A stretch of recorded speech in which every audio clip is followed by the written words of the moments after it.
1 and 2, ठीक है, जैसे भी हैं। अब इन दोनों ने ना एक गाड़ी देखी बड़ी प्यारी सी, और ये चाहते हैं कि हम इस गाड़ी को ख़रीदें, लेकिन ये गाड़ी जो थी ना ये थी 200 रुपये की। अब इसके पास भी 100 रुपया था, इसके पास भी 100 रुपया था। अब ये सोचने लगे कि अब हम क्या करें। फिर इनके जहन में एकदम से आया है एक आइडिया।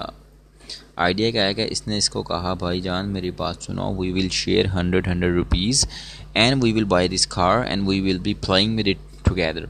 तो इन्होंने क्या किया कि 100 रुपये डाल के इन्होंने ये गाड़ी ख़रीद ली। तो हम कहते हैं इन्होंने क्या किया, इन्होंने म्यूचुअल शेयरिंग की, ठीक है। तो इसी तरह से कभी कभार होता क्या है कि जब आपके मोस्टली ग्रुप नंबर 13 और ग्रुप नंबर 17 के जो एलिमेंट्स हैं वो आपस में जब कंबाइन होते हैं तो वो क्या करते हैं कि वो इलेक्ट्रॉन्स को शेयर करते हैं। और शेयर कितना करते हैं, ये एक वर्ड याद रखना, इक्वली शेयर करते हैं, ठीक है। तो इस तरह से जो बॉन्ड फॉर्मेशन होती है उस बॉन्ड को हम कोवलेंट बॉन्ड कहते हैं। तो इस तरह से हमें डेफिनेशन भी सिंपल थी पता चल गई कि हम कोवलेंट बॉन्ड किसे कहते हैं। एक ऐसा बॉन्ड है जो किसके दरमियान बनता है, एटम्स के दरमियान बनता है म्यूचुअल शेयरिंग से। किस चीज़ की शेयरिंग, इलेक्ट्रॉन्स की शेयरिंग से। तो कोवलेंट बॉन्ड ऐसा बॉन्ड है जो एटम्स के दरमियान बनता है म्यूचुअल शेयरिंग से, जो कि इलेक्ट्रॉन की म्यूचुअल शेयरिंग होती है, इसे हम कोवलेंट बॉन्ड कहते हैं। अभी बॉन्ड बनता किस तरह, थोड़ा सा we will discuss about it. तो होता क्या है कि whenever two atoms approaches near each other, like एक एटम मेरे पास ए है और एक एटम मेरे पास बी है, ठीक है। तो ये ए एटम है मेरे पास, ये इसका न्यूक्लियस है, ये बी एटम है, ये इसका न्यूक्लियस है, यहाँ पे इलेक्ट्रॉन, यहाँ पे इलेक्ट्रॉन। तो बेटा होता क्या है कि जब दोनों एक दूसरे के करीब आते हैं, यहाँ पे दो चीज़ें आती हैं कि इसका न्यूक्लियस इसके इलेक्ट्रॉन को अट्रैक्ट करता है, इसका न्यूक्लियस इसके इलेक्ट्रॉन को अट्रैक्ट करता है। तो कौन सी फोर्सेस आती, यहाँ पे आ गई अट्रैक्टिव फोर्सेस, ठीक है। और दूसरे ही लम्हे एक और चीज़ आती है, वो क्या होती है कि जी इसका जो इसके जो इलेक्ट्रॉन होते हैं वो इसके इलेक्ट्रॉन को रिपेल करते हैं, इसका न्यूक्लियस इसके न्यूक्लियस को रिपेल करता है। तो दूसरी फोर्स जो हमारे पास यहाँ पे आ जाती है वो आ जाती है रिपल्सिव फोर्स, ठीक है। तो हमारे पास यहाँ दो तरह की फोर्सेस आती हैं, attractive forces and repulsive forces.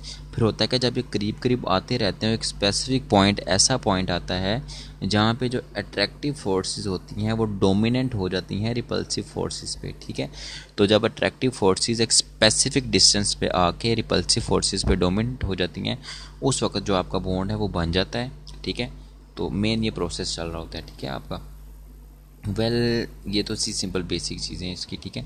हमारे पास जो कोवलेंट बॉन्ड बनता है ना उसकी कुछ टाइप्स होती हैं, ठीक है।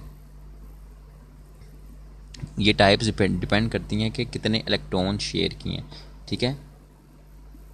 Depends on how many electrons are being shared. तो जो टाइप्स होते हैं वो डिपेंड करते हैं that how many electrons are being shared from both of the sides, from both of the atoms, ठीक है। तो इस तरह से हम डिसाइड करते हैं कि जो टाइप्स है वो कौन सी, जो टाइप है बेसिकली वो कौन सी होगी।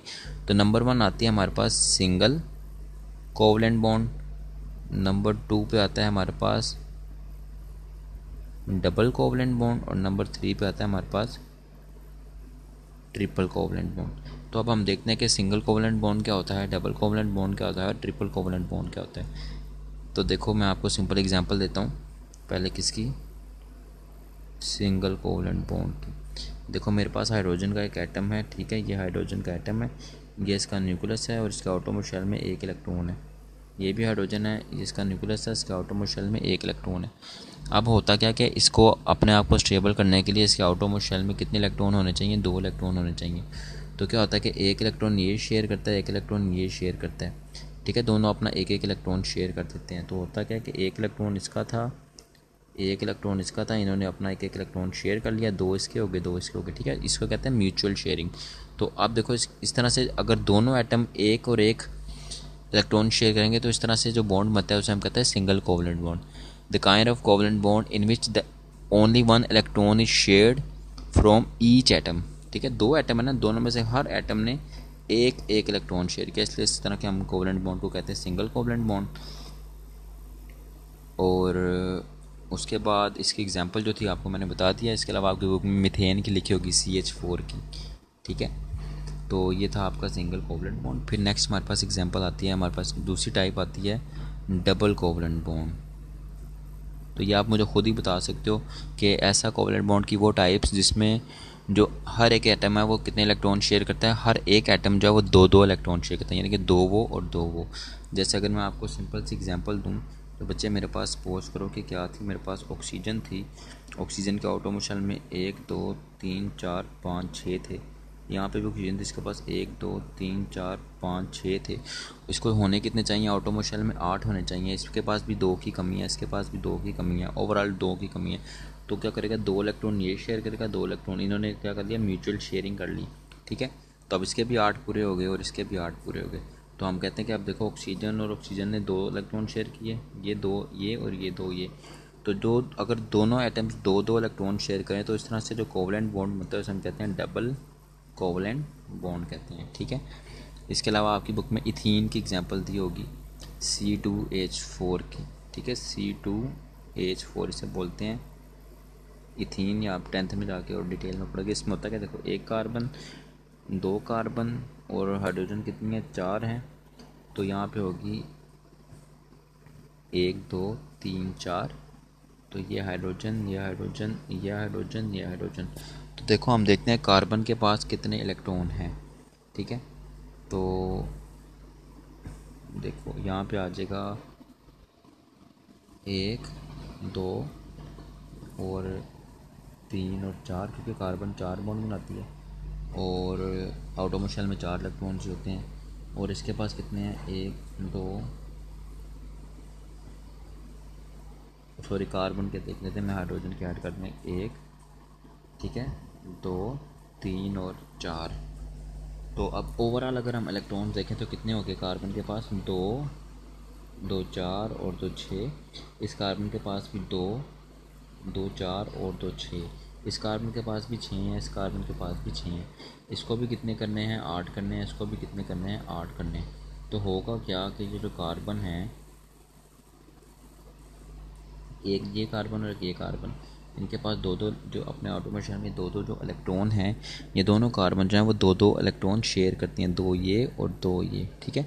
तो दोनों ने अपने 2 2 इलेक्ट्रॉन शेयर किए, 2 इसने 2 इसने। तो हम कहते हैं कि 2 2 इलेक्ट्रॉन के शेयर होने से जो बॉन्ड बनता है, ठीक है, उसे हम क्या बोलते हैं, डबल कोवलेंट बॉन्ड बोलते हैं। और जो थर्ड और फाइनल हमारे पास आता है वो आता है ट्रिपल कोवलेंट बॉन्ड। उसका भी आपको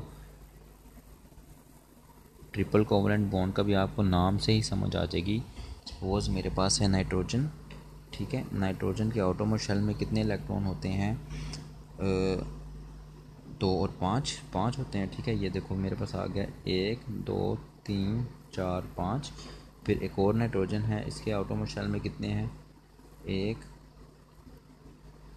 2 3 4 और 5, ठीक है। तो इसके पास भी 5 हैं, इसके पास भी 5 हैं। इन्होंने करने कितने होते हैं, इन्होंने करने होते हैं 8 करने होते हैं। तो अब क्या करती हैं, दोनों नाइट्रोजन जो हैं वो 3 3 इलेक्ट्रॉन शेयर कर लेती हैं, ठीक है, 1 2 और ये वाला 3।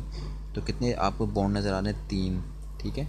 तो एक नाइट्रोजन, 1 2 3, दूसरी नाइट्रोजन। तो अब देखो कितने इलेक्ट्रॉन जो हो गए इनके पास, 3 और 3 6 और 2 8, और ये भी 2 8, ठीक है। तो इनके पास भी 8, इसके पास भी 8, तो ये स्टेबल हो जाते हैं इस तरीके से। तो इस तरह से जो बॉन्ड मतलब से हम कहते हैं ट्रिपल कोवलेंट बॉन्ड, ठीक है। तो बस इतना ही था आज के लिए। इसके अलावा आपकी बुक में इथाइन की एग्जांपल भी है, वो आप देखोगे तो आपको बिल्कुल क्लियर हो जाएगी, उसमें कोई मुश्किल चीज़ नहीं है। बाकी अगर किसी बच्चे का कोई क्वेश्चन है तो बेटा आप लोग मुझसे पूछ सकते हो, ठीक है।